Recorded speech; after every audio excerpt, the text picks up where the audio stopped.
البدع والأهواء، أهل البدع العقائدية وأهل البدع السياسية. نقول بيننا وبينكم السلف، بيننا وبينكم الكتب، كان فيقول البدع بيننا وبينكم. Bismillahirrahmanirrahim. Qala al-Imam an-Nawawi rahimahullahu taala dalam Riyadhus Shalihin, masih di awal-awal Kitabus Salam. Al-haditsu tis'un ba'da samanimi'ah, hadis yang ke-890. Wa an Abi Hurairah radhiyallahu anhu. Abdurrahman ibn Sakhar ad-Dausi al-Yamani, anin Nabi sallallahu alaihi wasallam qala,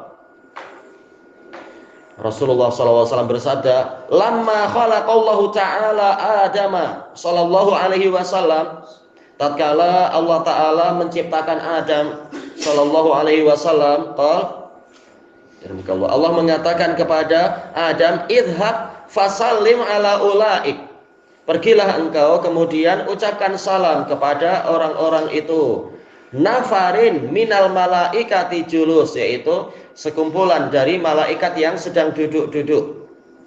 Julus masdar, tapi julus juga sebagai apa? Jamak taksir.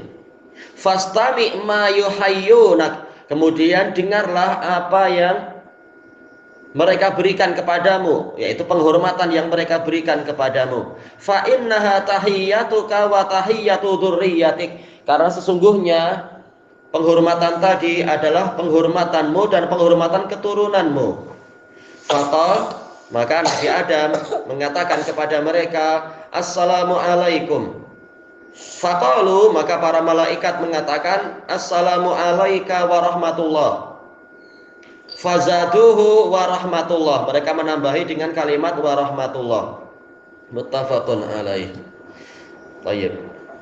Di sini Rasulullah Shallallahu alaihi wasallam menyebutkan tentang masa-masa awal penciptaan, yaitu masih di awal keadaan Bani Adam. Tatkala Allah Ta'ala menciptakan Adam, ini lama, ini dalam pembahasan lughahnya adalah menunjukkan zaman, yaitu zaman di mana Allah menciptakan Adam. Jadi masanya masih masa-masa awal ini, awal urusan manusia. Begitu Allah Ta'ala menciptakan Adam dan sudah selesai menciptakan Adam, kemudian Allah Ta'ala berfirman kepada berfirman kepada Adam, pergilah engkau fasallim ala ulaik, kemudian ucapkan salam kepada mereka. Baik, ini menunjukkan orang yang mendekat memang apa? Mengucapkan salam. Ulaika, ini Al-Hafidz menukilkan dari Ibnu Battah rahimahullah bahwasanya ini menunjukkan mereka agak jauh waktu itu, bukan haulai, yaitu apa? Menunjukkan dekat. Tapi ulaika menunjukkan jauh. Mungkin apa ya? Ada memang disuruh jalan mendekat ke para malaikat yang sedang di sana. Nafarin minal malaikah, kepada sekelompok dari malaikat. Julusin di sini sebagai naat dari nafarin. Oh ya, kalau julusan berarti hal dari al malaikah. Fastami ma yuhayyunak, kemudian dengarkan penghormatan yang mereka berikan kepadamu. Kalau dalam riwayat yang lain pakai jim, yujibunak, dengarkan jawaban mereka kepadamu. Intinya sama. Ini menunjukkan bahwasanya ucapan salam adalah suatu penghormatan. Masuk ke dalam keumuman firman Allah Ta'ala, wa idza huyyitum bi tahiyyatin fahayyu bi ahsana minha aw rudduha. Dan apabila kalian diberi suatu penghormatan, jadi ini adalah kehormatan. Ketika ada seseorang mengucapkan salam kepada kita, maka jawablah dengan yang lebih baik atau yang semisalnya. Baik, cuma kenapa penghormatan, yaitu ihtiram, penghormatan, dinamakan sebagai tahiyah? Disebutkan di dalam kalau tidak salah dulu ana baca di dalam kitab Ibnul Asir rahimahullahu taala, dikatakan tahiyah karena dia itu hakikatnya adalah mendoakan kehidupan yang panjang dan diberkahi. Hayya yuhayyi, yaitu memberikan kehidupan yang panjang, tapi yang panjang dan diberkahi tentunya, bukan hidup yang panjang dan sengsara. Makanya di kalangan orang-orang jahiliyah, mereka terkadang doanya adalah dengan tulul baqa, yaitu umur yang panjang, kekekalan yang panjang. Tapi diganti dengan syariat Islam yang tentunya lebih baik, yaitu assalamualaikum. Qal fa innaha, fa dengan inna ini takliliyah, yaitu kenapa perlu mendengarkan itu? Karena ini akan menjadi syariat. Tahiyyatuka, karena ini akan menjadi penghormatan untukmu. Jadi sejak zaman Nabi Adam penghormatannya adalah assalamualaikum. Demikian pula wa tahiyyatu dzurriyyatik, dan penghormatan untuk keturunanmu. Jadi memang sejak awal sampai sekarang mestinya cara menghormati orang adalah dengan salamnya adalah assalamualaikum, bukan istilah yang itu istilahnya selamat pagi, good morning kah atau apa, tidak demikian. Tetapi seperti yang Allah ajarkan sejak syariat Nabi Adam bahkan, yaitu assalamualaikum. Cuma masalahnya sekarang, apakah memang sejak zaman Nabi Adam itu bahasanya adalah bahasa Arab? Memang terjadi perselisihan di kalangan ulama. Sebagian mengatakan memang dia bahasa Arab. Karena apa? Allah Ta'ala sudah mengatakan wa 'allama Adamal asma'a kullaha. Allah mengajarkan kepada Adam semua nama. Sementara Allah telah menamakan langit adalah sama, bumi adalah Arab, yaitu nama-namanya memang apa? Dengan nama Arab. Cuma karena setelah sekian lama manusia semakin berkembang, terpisah di berbagai tempat, akhirnya menjadi apa? Bahasa jadi berlainan. Baik. Dan Ibnul Qayyim rahimahullahu taala di dalam kitab beliau As-Sawa'iqul Mursalah condong kepada pendapat ini. Beliau mengatakan bukan mustahil di masa-masa lampau memang bahasa Arab itulah yang pertama, dan itu pula yang dirojihkan oleh Imam Ibnu Jarir. Cuma kemudian mulai terlupakan, kemudian tahu-tahu bahasa itu memang hilang di dalam, hatta istilah itu hilang di dalam bahasa Arab seperti al-miskah, tapi malah dikenalnya adalah dari Persia. Padahal itu sebenarnya adalah bahasa Arab yang kuno, bukan mustahil. Karena Allah sudah menamakan Al-Quran dengan apa? Bilisanin Arabiyyin mubin, dengan bahasa Arab yang jelas. Dan Allah menggunakan istilah miskah. Jadi bukan mustahil. Bahasa itu adalah Arab yang asli awal di zaman Nabi Adam. Kemudian mulai terlupakan setelah orang berpindah-pindah selama ribuan tahun, terpisah tempat, sehingga malah dikenal dari bahasa lain. Padahal sebenarnya itu adalah bahasa Arab. Itu bukan mustahil. Baik. Nah, demikian pula tentang masalah ini. Hadis ini mengisyaratkan ke situ bahwasanya memang sejak di zaman Nabi Adam bahasanya bahasa Arab dan lisannya adalah lisan Arab. Makanya istilahnya assalamualaikum, ini tahiyat untukmu dan untuk keturunanmu, dan ini yang dipilih oleh Al-Muhallab. Al-Muhallab salah satu dari pensyarah tertua terhadap Sahih Bukhari. Kitabnya tak sampai kepada kita, tetapi apa disebut-sebut oleh para ulama dan banyak dinukilkan oleh Ibnu Hajar. Cuma ini bukan menjadi nas yang pasti. Memang tidak seberapa jelas, tapi kemungkinannya begitu. Makanya Al-Hafidz mengatakan ada kemungkinan lain, yaitu Allah menceritakannya dengan bahasa kita, dengan bahasa Arab istilahnya, bahasa Al-Quran, bahasa hadis. Walaupun boleh jadi di zaman Nabi Adam ada bahasa yang lain, cuma agar kita paham, Allah Ta'ala menggunakan bahasa Arab untuk menjelaskan peristiwa-peristiwa itu kepada kita. Itu bukan mustahil. Cuma isyarat ke arah bahasa Arab itu lebih jelas. Dan Al-Hafidz mengatakan ada kemungkinan ucapan seperti ini, yaitu kalimat ini tadi, tahiyyatu dzurriyyatik, penghormatan untuk keturunanmu, ini yaitu minal muslimin, dari kalangan muslimin. Karena boleh jadi yang kafir tidak suka, yang kafir merubah-rubah. Buktinya ya sekarang ini orang-orang kufar menggunakan istilah itu lagi, apa itu, good morning kah atau apa. Bahkan orang Yahudi sendiri mereka sudah banyak merubah. Makanya dalam hadis yang sahih di dalam Sahih Musnad itu, Al-Hafidz juga menukilkan itu hadis Aisyah.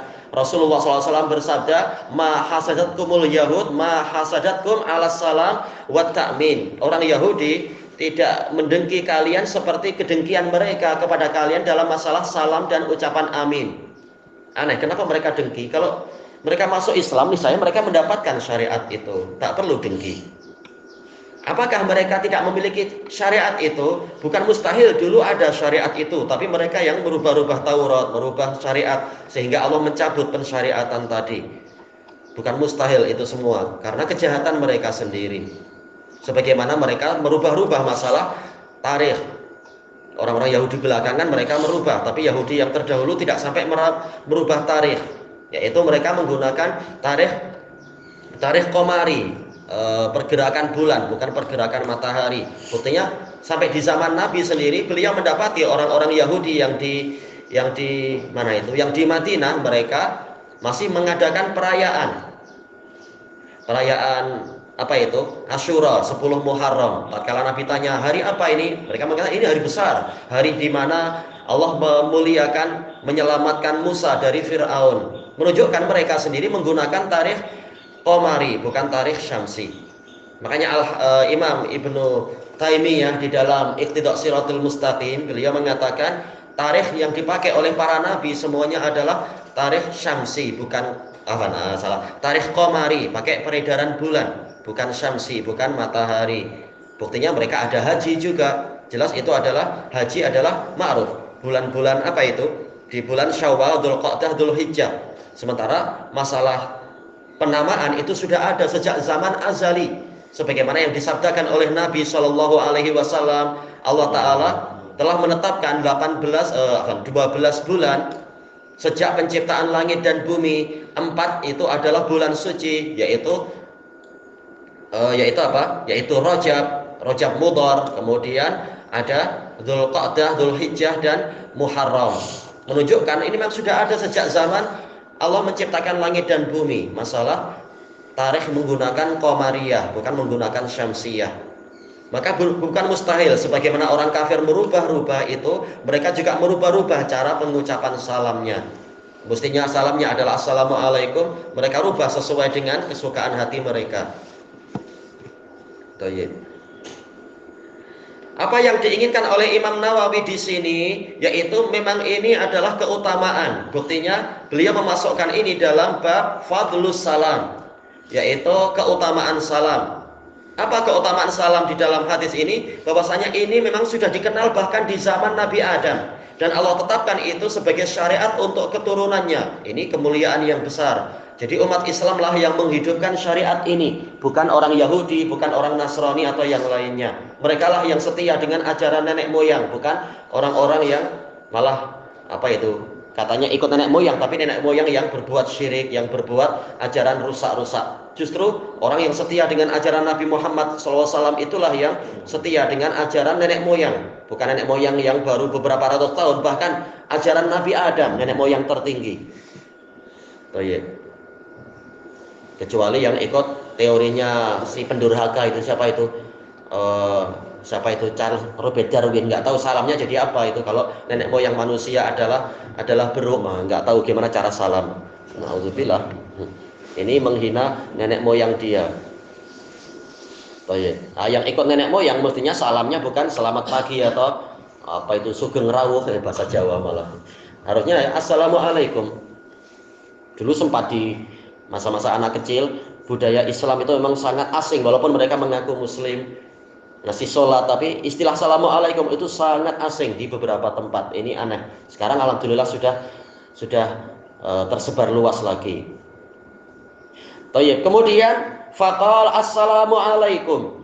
Dijelaskan oleh Al-Hafidz Ibnu Hajar rahimahullah, memang sunnahnya kalau menyalami orang banyak adalah assalamualaikum. Gimana kalau hanya satu orang? Ini bebas, mau assalamualaika atau assalamualaikum, tidak masalah. Imam Nawawi di dalam kitab beliau Al-Adhkar merajihkan tetap assalamualaikum. Karena boleh jadi di depan kita memang nampak satu orang, tapi sebenarnya ada kan yang lain juga, ada malaikat, mereka juga berhak diberi salam sebagaimana Nabi Adam mengucapkan salam kepada malaikat. Maka lebih baik kita menggunakan tetap assalamualaikum, walaupun boleh juga assalamualaika. Hukum zahir ini satu orang, saya menyalami satu orang, tidak masalah. Atau boleh jadi di dekat-dekat kita ada jin-jin muslim, mereka juga berhak mendapatkan doa, ini juga baik. Dan sekarang hukumnya apa? Sebagian ulama mengatakan hukumnya adalah wajib memulai salam. Buktinya apa? Ini perintah. Tapi Al-Hafidz mengatakan pendapat ini lemah. Kenapa? Karena ini waqi'atul hal, yaitu peristiwa yang terjadi dalam situasi tadi. Allah memang sekedar menyuruh Adam, yaitu untuk pergi ke malaikat itu, ucapkan salam. bukan menunjukkan semuanya juga wajib memulai salam. Makanya Al-Hafidz Ibnu Abdul Bar rahimahullahu taala menukilkan ijma bahwasanya memulai salam ini mustahab, tidak sampai wajib tapi mustahab. Adapun menjawab salam maka beliau menukilkan ijma ini wajib. Walaupun sebagian ulama mengatakan ada khilaf, tetapi yang rajih memang pendapat jumhur yaitu wajib, menjawab salam wajib karena ini haknya muslim. Sebagaimana insya Allah akan dibahas di dalam hadis-hadis yang setelah ini. Tayyib. Kemudian faqalu, maka para malaikat mengatakan assalamu alaika wa rahmatullah. Tayyib. Boleh dibalik, yaitu jar majrur didahulukan, wa alaikas salam, tak masalah ini. Mau fi'il lebih dahulu kah, jar majrur lebih dahulu, itu tidak masalah. Kalau dari sisi hukum nahwunya jelas jar majrur itu diakhirkan karena dia sekedar tergantung. Yang tergantung itu di belakang, gantungannya yang di depan, tempat bergantungnya yang di depan. Kita tahu jar majrur atau dzaraf itu tergantung pada yang lain. Mungkin tergantung kepada masdar yang ya'malu amalal fi'il, atau mungkin tergantung pada fi'il itu sendiri. Nah, di sini malaikat diriwayatkan oleh Nabi SAW, mereka menggunakan hukum asal, yaitu apa? Isim masdar lebih dahulu, baru kemudian muta'alliqnya yaitu alaika. Tapi dalam syariat Nabi di berbagai dalil menunjukkan yang kebanyakannya justru jar majrur didahulukan sebagai bentuk penghormatan, karena Allah sudah menyuruhkan menghormati dengan cara yang lebih baik. Bagaimana cara yang lebih baik? Jar majrur didahulukan. Kenapa? Ini adalah li'ifadatil hasr wal ikhtisas dalam usul fikih. Sesuatu yang mestinya diakhirkan namun dikedepankan, dimajukan, berarti ini memberikan faedah apa? Pembatasan dan pengkhususan. Saking mulianya orang itu sampai kita katakan kepada dia, semoga salam hanya tercurah kepada Anda, sebagai penghormatan yang besar. Tapi tak masalah, boleh didahulukan, boleh diakhirkan, ini tidak masalah. Tapi kenapa para malaikat mengatakan alaika bukan alaikum? Ini hukum dohirnya yang menyalami tadi satu orang, maka boleh kita mengatakan alaika bukan alaikum, tidak masalah. Kemudian apakah boleh alnya itu dihapus, yaitu salamun alaikum misalkan? Boleh. Kata Al-Hafidz ini tidak masalah, karena dalil-dalil dalam Quran banyak menyebutkan pola seperti itu. Salamun alaikum tibtum dan seterusnya. Demikian pula Allah Ta'ala juga menggunakan pola itu, salamun qaulam mir rabbir rahim, dan seterusnya. Tetapi juga ada dalil dalam Quran juga Allah Ta'ala menggunakan as-salam, sebagaimana ucapan Nabi Isa wassalamu alai, menunjukkan pakai al itu boleh, tidak masalah.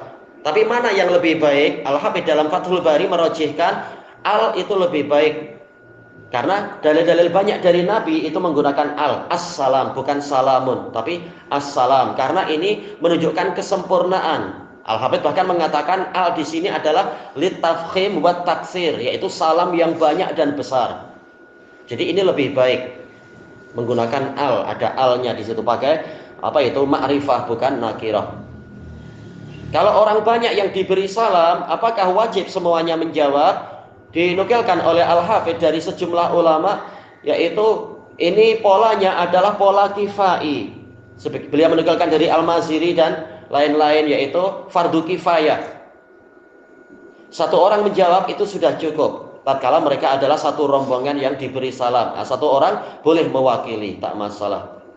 Yang mewakili tentunya pahalanya lebih banyak daripada yang diam saja. Tapi masalah sah sudah sah, tidak masalah.